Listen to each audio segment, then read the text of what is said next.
Spade Detective Agency. Me. Oh, Sam, it's you. On the filter and in the flesh. Any messages, phone calls, letters, telegrams? Just the usual. A bill from the landlord and a notice from the telephone company. Well, dispose of them as usual. You sound awfully chipper. Have you been on a case, Sam? Did you make some money? Yes, I've been on a case. No, I did not make any money. Oh, your client got murdered before he could pay you? Wrong again. My client was a woman. She did not get murdered, and she could pay me. Huh? And she did. But you just said she didn't. True, Effie, true. Things are not what they seem. Well, I'm a little confused. You just said that... And I meant every word of it. Stop registering bewilderment. All is paradox. So, sharpen your pencils, straighten your seams, get out your notebook, and prepare to be confounded by the contradictions I shall contradictate to you during my report on the honest thief caper.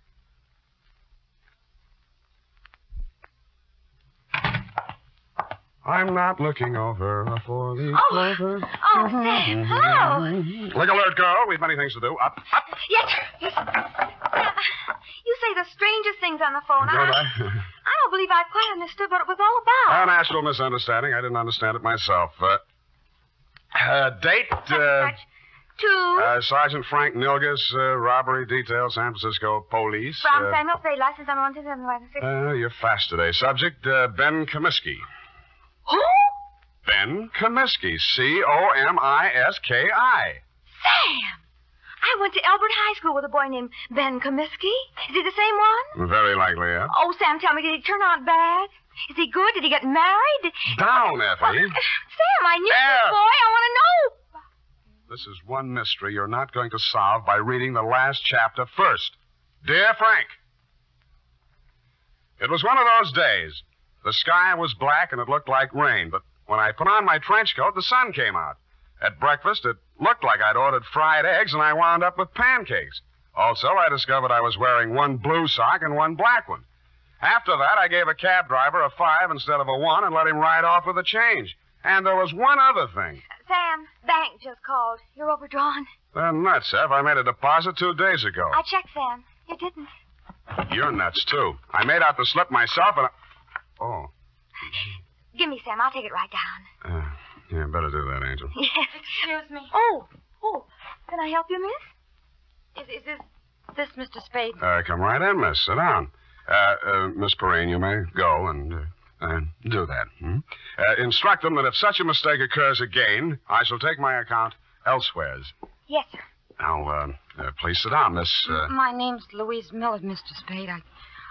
I want to hire you. How much will it cost? Well, now, Miss Miller, let's talk about it a little I first. haven't much time, Mr. Spade. I have to be at the office in a half an hour, and I have to cross town. You see, Well, Mama thinks I should forget all about him, but I can't, and Well, here I've got $95. Will you please do something? Just something. Come on now, come on. I'm sorry. That's all right. Now, who is he? What's he done? And why does Mama want you to forget him?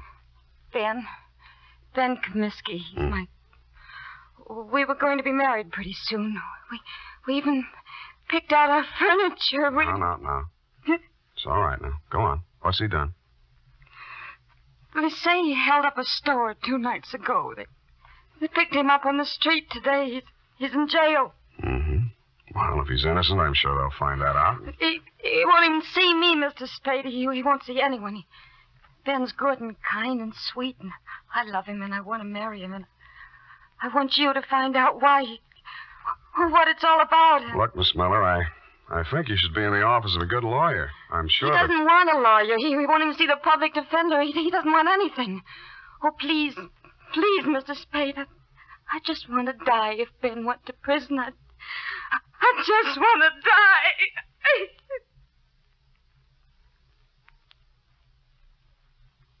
I'm no sentimentalist, but faith is the thing we're a little short on these days, so we came to terms. It was agreed she could pay me after the job was done if there was any job to do. She left for work, and I phoned you, Sergeant Nilgus, and found out Ben Comiskey had already been arraigned and was being held in the city jail. When I dropped in 20 minutes later, you walked me back to his cell. What's it all about, Sam? Nothing, no. Just looking into it. He won't tell you anything. No? Kept his trap shut all the time he's been here. As far as we've been able to find out, no previous record, no background. Well, maybe it isn't so bad for him at that, huh? First degree, Sam. Liquor store proprietor, a man named Potter over on Army Street, identified him in the morning lineup. Just like that. Picked him out of a dozen guys we hauled in. Then what? Yeah, we send a couple of the boys out to Comiskey's room and find all the dough in the dresser drawer, 900 clams. Now, here you are, Sam. Now what? Take it easy, Comiskey. This is Sam Spade. He wants to talk to you. Ben Comiskey was tall, dark-complexioned, about 29 or 30 years old. His hair was black, straight, and closely cropped. His features were regular, not good, not bad. I've seen plenty of hold-up men and gun-toters in my day, and he wouldn't have been cast in the part in my movie. I didn't know what I expected to say to him or what I expected him to say to me, but I didn't expect what I got. What are you trying to do? Get out of here. I just got here, Ben. Well, you can just leave. Hasn't a citizen got any rights, even in jail? Well, they start to lose them when they use a gun to make a living. I don't want any lectures. I haven't got any to hand out. I'm a private detective. A friend of yours hired me. She thinks you're a pretty nice guy. Louise, huh? Why won't you see her? She's nuts. She ought to have her head felt. What's she worrying about anyway? I'd say she was worrying mostly about you. And I'd say it's the sick kind of worry that gets into a girl when she loves somebody. She shouldn't. She's nuts. You said that. Did you rob that store? The guy who runs it says I did. I suppose I did. Why? For laughs. The complaint says you make $65 a week in an architect's office. You can eat on that. Look, Spade, go back and tell her this. I didn't want furniture at $10 a month for the next 80 months. I didn't want a car the same way. I didn't want her working and me working and getting nothing but wrinkles. Tell her I got caught and to go and find a guy who can pay the way. Is that all? That's enough. You're charged with armed robbery in the first degree. That means not less than 5 years. I know it. Shut up about it. Why'd you turn down a lawyer? Hadn't you heard, Spade? They're holding up my indictment. I'm a prize pigeon. They think maybe I knocked over 10 or 12 other places in town. Did you? Sure, but don't worry about me. And tell Louise not to worry about me. I've got $1 million salted away, and I'm going to buy my way out through the DA's office. Okay. Have it your way, Ben.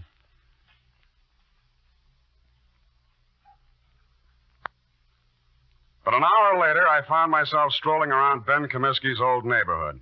A man named Gabrini, who owned a grocery store, remembered him and liked him.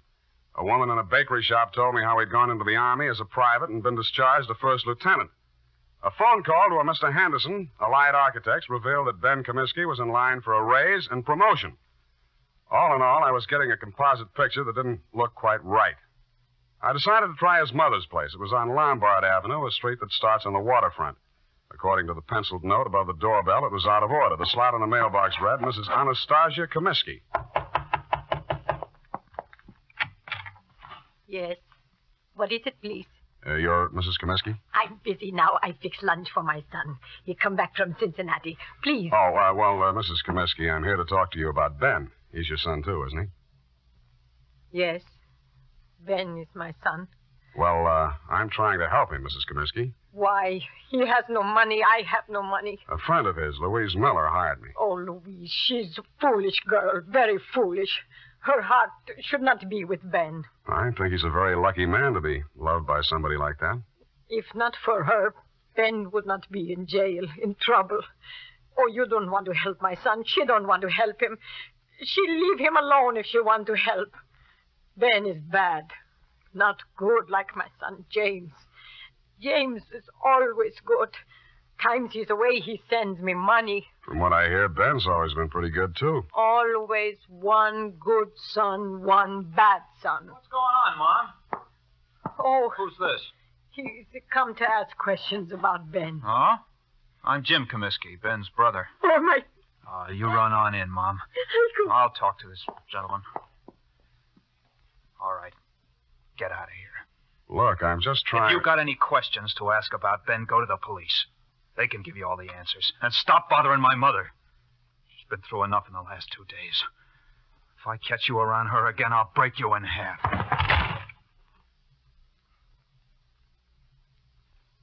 The man who slammed the door in my face had the same angry look and the same angry glare of Ben Comiskey. The angry Comiskey brothers definitely wanted nothing that looked remotely like help, it seemed to this casual observer.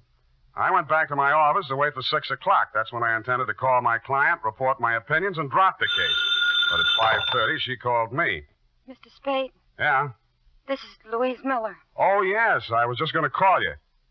I'm afraid I haven't been able to do much. It looks like... I know, Mr. Spade. I just telephoned downtown. Ben pleaded guilty at the indictment this afternoon. He's going to be sentenced tomorrow.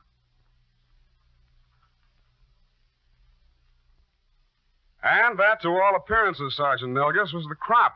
But 2 hours later, and for the second time in one day, I found myself doing what I didn't think I'd be doing.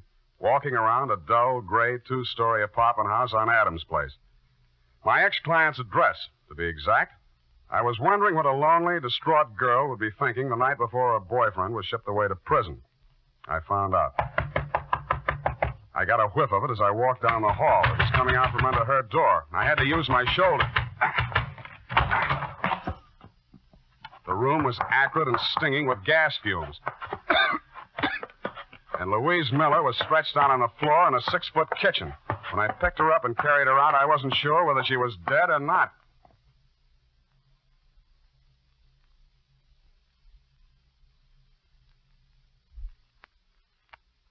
Ten seconds after I'd found Louise Miller, I'd called a police ambulance, and in a matter of minutes, an intern was working over her with a pull motor. Her breathing became regular, and her pulse picked up, but she was still unconscious.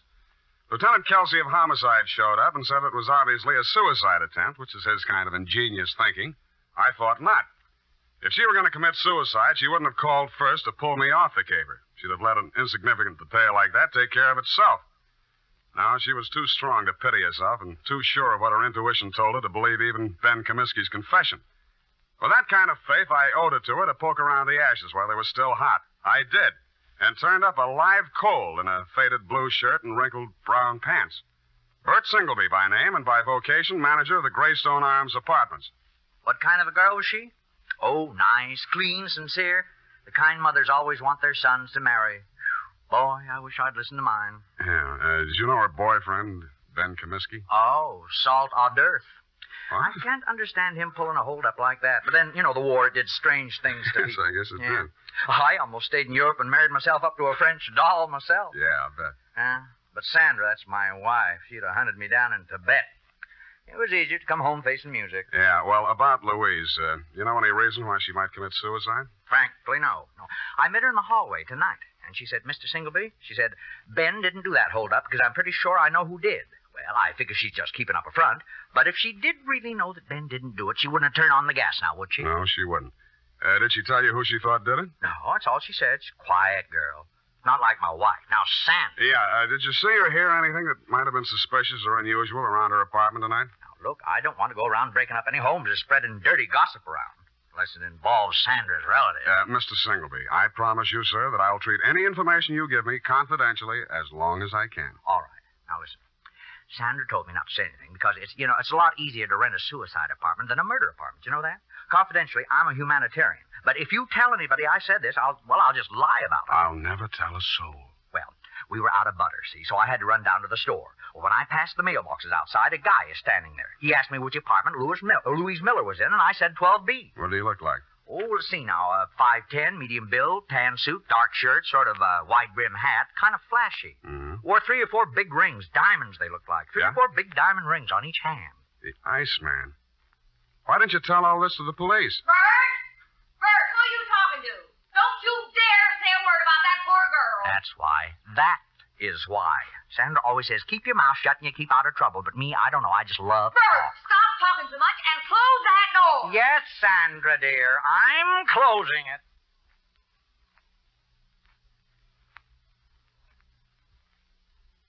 The Iceman. I'd heard about him for years, a Chicago import, but I'd never bumped into him before. He'd been headquartering at the Red Spot Cafe, the kind of a place that Skid Row winos visit when they want to slum. It was dark inside, but I strode manfully to the bar. Yeah, something? The Iceman here? What do you want him for, huh? He's a friend of mine. You're a friend of whose? What are you giving me? You got bull written all over you from the top of your stupid head to the bottom of your flat feet. He had the tan suit, the flashy rings, the dark shirt, and a wide-brimmed hat. He stared at me with eyes that were icy and insolent. He rubbed the knuckles of one hand into the palm of the other as if he just ached for a chance to bruise them, which I was sure he did. 4 guys sauntered over to lean on the piano, and as ugly as they were, I knew it wasn't a barbershop quartet. 2 more left the bar and stood behind him, and a few others got up from nearby tables and joined the group. I should have brought my team, but I hadn't. You're a friend of mine, huh? Well, if it isn't Claude Bettering, the juvenile delinquent of 1940. Is that so? You're a real brain. Who are you, Brainy? Sam Spade. Oh, now, ain't that a pretty name? You got something on your mind? I just wanted to talk with you about what you did to a girl named Louise Miller tonight. Never heard of her. Sounds cute, though. Girls are a lot easier to push around, aren't they, Claude? Call me Ice. Claude? Some guys are just as easy as some dames. Where have I been all night tonight, fellas? Here, Ice. You heard that, Spade? I've been here all night. Any of you guys ever hear of a Louise Miller? No. Sorry, nobody ever heard of her, see? Well, she has a lot of friends who have. The police, the people down at Mercy Hospital, and me. And none of us are going to forget her, or what happened to her, and who did it. Got something you'd like to do right now, maybe? Yeah, but I'll pick my time. All right. Enough of this cheap chatter. I don't want to be seen talking with you too long. I got my reputation to think about. Now blow before I take one hand out of my pocket and push your stinking face back through that door. You'll need both hands, Samson. Go on, you creep. Fellas. All right.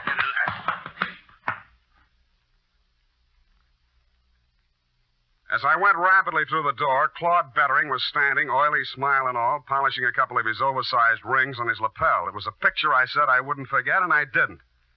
I went and rented myself a car, parked it down the block from the Red Spot Cafe, and waited almost all night. I knew that Louise Miller was not the kind of a girl who would have anything to do with a guy like Bettering. And if he came to her apartment, this must have been for some unloving purpose. Probably to keep her from telling who actually did the holdup Ben Comiskey had confessed to, if she found out the truth. Finally, a bunch of palookas came out, Bettering included, climbed into a car and drove off, me after them. One by one, Bettering dropped his men off at their hotels and apartments until he was finally alone. He stopped at a brownstone on Hobart, and I caught him just as he opened the door of his apartment. Well, the tough guy. You're going to find out. Don't think I'm easy.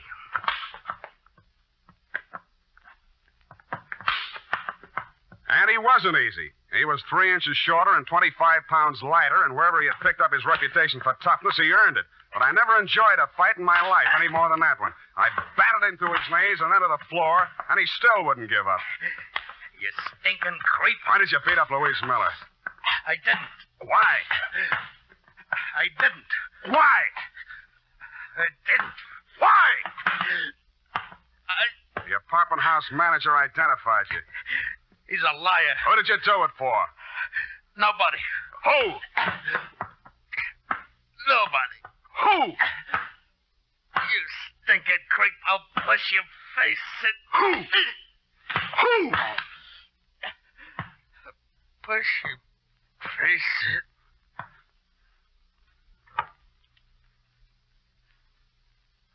He went out. Quite a guy, the Iceman. I used his phone to call the police and tell them to pick him up for attempted murder. Then, with dawn coming up and my energy going down, I went back to the city jail, got a pass, and woke up Ben Comiskey. Why don't you stop messing around in my business, Spade? Did you ever really love that girl of yours? Get out, you sadistic jerk. Well, she's in Mercy Hospital now. You can send her a card. Write something nasty on it. So long. Spade. Yeah? What's she in the hospital about? What do you care? Tell me, please. Somebody turned on the gas in her apartment and tried to kill her. It's nothing, really. Please. Who did it?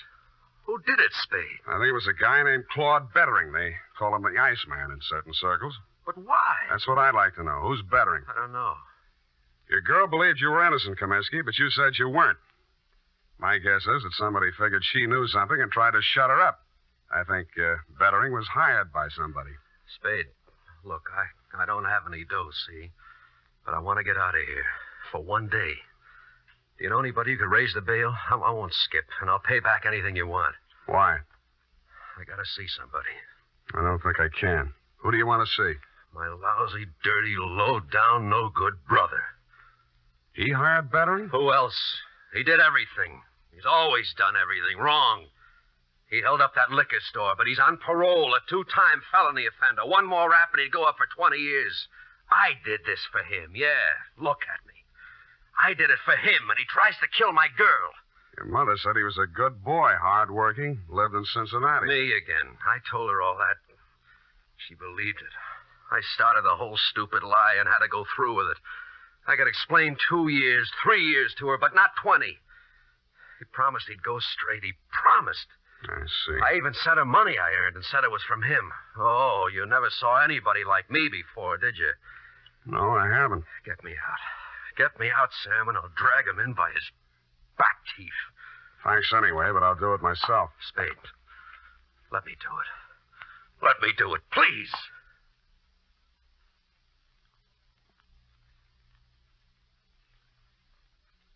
I drove over to Mrs. Comiskey's house and knocked on her door. She came out in a housecoat, hair mussed, and sleep still in her eyes. Yes? I'm sorry to bother you at this hour, Mrs. Comiskey, but is your son home, Jimmy? Jim, no, he went out last night. He didn't come back yet. I see. When do you expect him? Well, he didn't say. He didn't have to because I saw a closet door move and I was in and across the room. In a second, I pulled the door back and Jim Comiskey came out, gun and all. I'll kill you! Jim, don't! You've gone crazy! She hurried across the room, threw herself between Jimmy and me, and started wrestling the gun away from me. He put one hand flat on her face and knocked her halfway across the room. I went at him. He shot, but it went into the ceiling. I didn't give him a chance to do it again. Don't! You held up the liquor store, didn't you? Yeah. And hired Bettering to kill Louise Miller? Yeah. And you're going to take your own rap from now on? Yeah. Yes, I will.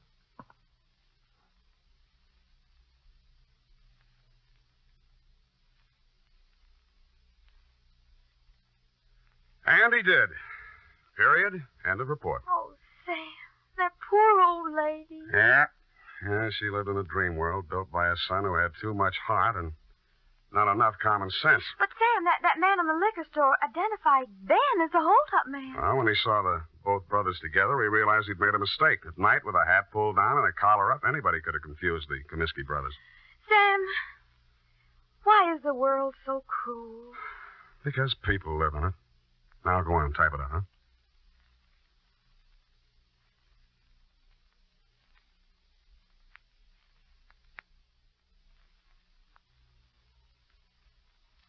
Well, here it is, Sam.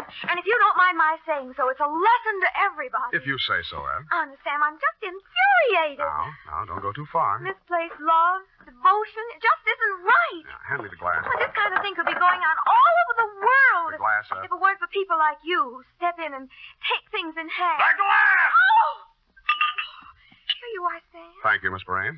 Honestly, Sam, look, just honestly, that's all. Are you finished? Well, I have some sociological feelings, too. I'm just not an automat, a secretary you turn on and off with... Come here. Come here. With each new case, I have feelings. Effie, I just kissed you. I know what... I just kissed you. Oh, Sam. Delayed reaction. Must be the heat. Oh. Good night, Sam. Good night, sweetheart.